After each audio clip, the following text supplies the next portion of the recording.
You've been lied to about your emotions and spoon-fed useless advice. You've been told to calm down, suck it up, or just be positive. But that's simply not how life works. Your anger, your anxiety, that feeling of being overwhelmed, it's a physical storm that hijacks your body and you feel powerless to stop it. A single comment ruins your day. A minor setback feels like the end of the world. You are living as a slave to your own feelings. But what if I told you there was a hidden operating system for the human mind, an ancient code used by emperors facing assassination and slaves facing death that allowed them to find absolute peace in the middle of total chaos? Today, I'm going to reveal 5 Stoic secrets so effective they will force you to master your inner world. These aren't modern life hacks. They are profound truths from men who faced war, plague, and exile without losing their serenity. Stay until the end, because secret number 4 is so powerful, it can completely change the way you see your own life. And if you use it right, even the harshest setbacks will lose their power over you. Now, before we dive in, I would like your input. As the video goes on, I will try out different styles of video, and even though our content is all about the knowledge you will be gaining, it is still nice to have something interesting to look at if you'd like. So please let us know in the comments, which video style do you like best, or let us know if you have better suggestions, and let's grow together. And of course, take 2 seconds to hit like and subscribe. Thank you. The Stoic philosopher Epictetus said, "It's not what happens to you, but how you respond to it that matters. You don't need to fight your emotions, but rather respond to the world with firmness and serenity." The Stoics understood that a disciplined mind is like a fortress, capable of withstanding any siege, and that's exactly what you're about to build. Secret number 1, the dichotomy of control. Reclaim your power. The first secret is the foundation of all Stoic practice, the dichotomy of control. It's simple, yet powerful. It communicates that you must separate what you can control from what you cannot. The philosopher Epictetus, born a slave, taught this revolutionary idea. Some things are within our power, while others are not. What is in our power? Our thoughts, our judgments, and our actions. That is it. Everything else, what people say, their opinions of you, the economy, even your health, is outside of it. Emotional suffering comes from one critical error, trying to control what we cannot, while neglecting what we can. Picture this scene. You're in traffic, angry that the cars are not moving. You're anxious about a presentation because you can't control your boss's reaction.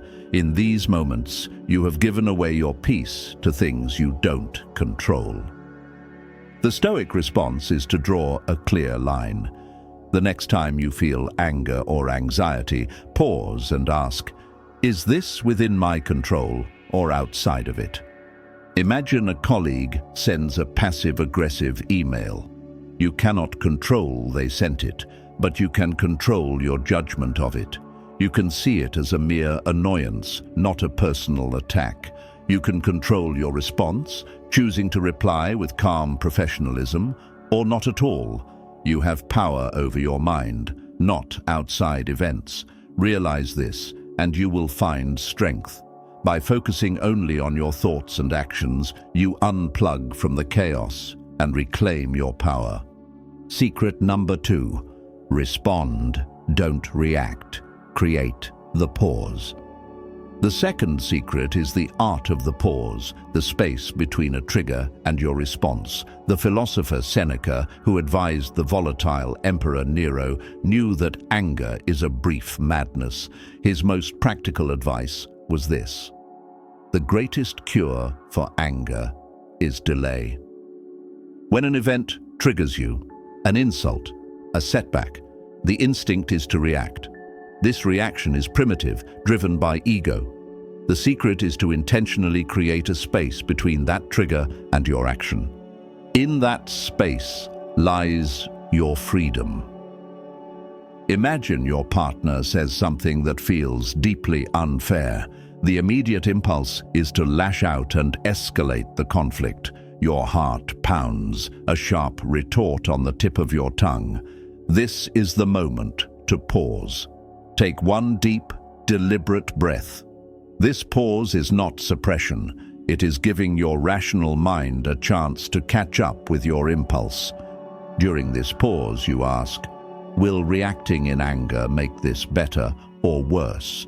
As Marcus Aurelius wrote, how much more grievous are the consequences of anger than the causes of it?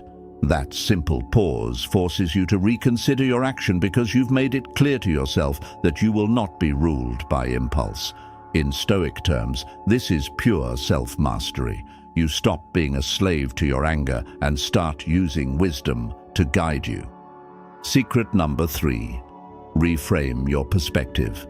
The obstacle is the way. The third secret is a powerful mental shift, the ability to reframe any event to serve you. Marcus Aurelius famously wrote, "If you are pained by external things, it is not they that disturb you, but your judgment of them." And your judgment is something you can change at any moment. This is the foundation of what modern psychology calls cognitive restructuring, but the Stoics were the original masters.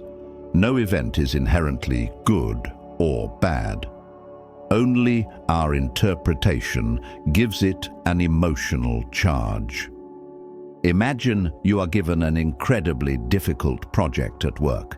The automatic response is to feel overwhelmed and anxious. Your judgment is, this is a threat, I might fail. Now, let's apply the Stoic reframe. Marcus Aurelius gave us the formula. The mind adapts and converts to its own purposes the obstacle to our acting. In other words, what stands in the way becomes the way. That difficult project is not a threat, it is an opportunity. An opportunity to prove your competence, to develop new skills, to practice resilience. The obstacle itself is now a training ground for your character. If someone criticizes you, you can see it as an attack, or you can reframe it as valuable feedback. You choose to see the gift, not the insult. With this, you stop being a victim of circumstance and become the architect of your response. Secret number 4. Amor Fati. Love your fate. The fourth secret is perhaps the most liberating. It is a principle the Stoics practiced, later captured in the phrase Amor Fati, a love of fate. This does not mean being passive. It means actively embracing everything that happens, good and bad, as necessary. The Stoics believed the universe is an ordered whole. To rage against what has already happened is a form of self-inflicted torture. Marcus Aurelius used a powerful analogy. A blazing fire makes flame and brightness out of everything that is thrown into it. A strong mind does the same. It takes setbacks, losses, and unexpected turns and uses them as fuel. Think about our two greatest sources of pain: regret about the past and anxiety about the future. Both come from resisting reality. Amor Fati cuts through both. Imagine you lose your job. The natural tendency is to resist. This shouldn't be happening. This is where the suffering lies. Amor Fati invites a different response. This has happened. It is now part of my story. How can I use it? This applies to our emotions as well. When you feel a wave of sadness, don't fight it. Acknowledge it, just as you accept a rainy day. This acceptance dramatically reduces the suffering. You stop wasting energy fighting battles you have already lost and align yourself with reality. Secret number 5. The evening review. Practice daily reflection. The fifth secret is the practical discipline that brings all the others together. Stoicism is a practice to be lived, and it requires daily review. The philosopher Epictetus urged his students to review their day's actions before sleep, asking, where did I go wrong? What did I do? What duty was left undone? This is not about guilt. It is a calm, objective analysis of your emotional performance. At the end of each day, set aside 10 minutes and ask yourself, when did I lose my calm today? What was the trigger? Identifying your triggers is the first step to managing them. How did I respond? Did I react on impulse, or did I pause and respond with reason? Be honest, but not judgmental. How could I have responded better?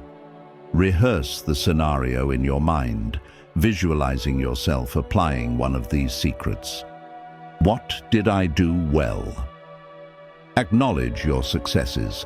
Did you successfully pause? Did you reframe a negative event? This daily practice sharpens your self-awareness. It moves these secrets from ideas into a lived reality. You start to see your own patterns with clarity. As Marcus Aurelius reminded himself, external things have no hold on the soul. This review strengthens that separation and builds your unshakable inner citadel. Now you have 5 secrets that, when practiced, will allow you to master your emotions. Remember, first, practice the dichotomy of control. Focus only on what is yours to command. Second, respond, don't react. Create the pause to let wisdom guide you. Third, reframe your perspective. See every obstacle as fuel for your fire. Fourth, embrace Amor Fati.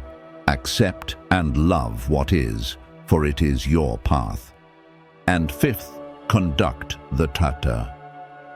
Evening review. Reflect daily to sharpen your practice. If you apply them with serenity and firmness, you'll notice that you no longer feel like a puppet of external events. You will face life with a new level of calm and mental strength, because mastery isn't imposed by force, it's inspired by character. Here at Stoic Spring, I teach you to speak, think, and act with the wisdom of the great philosophers. Subscribe now and continue learning how to turn this wisdom into your greatest tool. And tell me in the comments, which of these 5 secrets are you going to use first?